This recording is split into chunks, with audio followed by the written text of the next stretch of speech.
Succession a tout dit. Wikileaks déballe tout sur la stratégie de Ferdinand Gogo.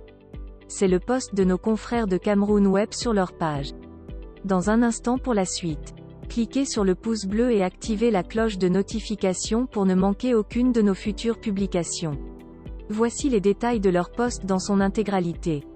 Le secrétaire général de la présidence du Cameroun multiplie les rencontres avec les diplomates pour préparer l'après-Biya. Selon Boris Berthold qui cite Wikileaks, Ferdinand Gogo se voit déjà président du Cameroun et se donne tous les moyens pour atteindre son objectif avec la bénédiction de la première dame Chantal Biya. Ce sont des révélations à la Wikileaks qui traduisent la situation au sommet de l'État et notamment l'ambition d'un homme, l'actuel secrétaire général de la présidence de la République, Ferdinand Gogo. C'est un secret de Polichinelle. Gogo se rêve en prochain président de la République. Il y pense chaque matin en se brossant les dents. Pour cela celui qui a été fortement recommandé à ce poste par la première dame, Chantal Biya prépare son ascension. Au-delà de placer ses proches dans les administrations, il noue d'importants liens avec les diplomates étrangers en poste au Cameroun. C'est ainsi que Ferdinand Gogo est actuellement très proche de l'ambassadeur de Chine à Yaoundé et de Russie. Avec Rowan Laxton, le haut-commissaire de Grande-Bretagne au Cameroun, les liens sont encore plus poussés. La femme du diplomate britannique étant devenue l'une des confidentes de l'épouse du tout-puissant SGPR, Céline Gogo. Mais s'il y a un diplomate qui ne cache pas son amitié pour l'homme de Minta, c'est l'ancien ambassadeur des États-Unis au Cameroun, Peter Ballerin. Ce dernier soulignait à cet effet que « Notre homme c'est Ferdinand Gogo. Il parle anglais et commande le beer ». D'ailleurs le diplomate américain confie que Gogo lui a dit « Paul Biya est un homme fainéant et son obsession c'est de rester au pouvoir ». Commentaire de Ballerin.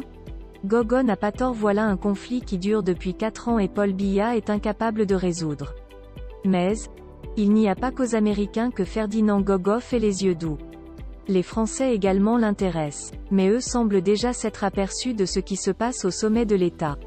En effet, au moment de passer le témoin à Christophe Guilloux, l'ancien ambassadeur de France à Yaoundé, Gilles Thibault lui dit « Attention, ce pays est devenu très compliqué. Il y a bicéphalisme à la tête du pays.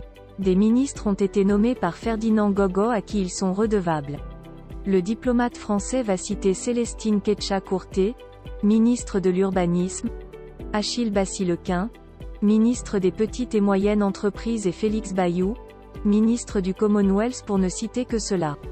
Christophe Guilloux a rencontré à plusieurs reprises Ferdinand Gogo. Il y a plusieurs semaines, l'actuel secrétaire général de la présidence de la République invite l'ambassadeur de France à Yaoundé à un dîner. Les deux se retrouvent au restaurant Le Famous à Bastos. À table, Gogo dit au diplomate français en souriant « C'est moi qui gère le pays ». Christophe Guilloux comprend qu'on lui demande de choisir son camp. Perturbé, sa nourriture va se refroidir. Veuillez prendre 3 secondes pour liker la vidéo et la partager. N'oubliez pas de vous abonner à la chaîne YouTube Camer TV Info. À bientôt pour de nouvelles publications. #end. Anglophone génocide.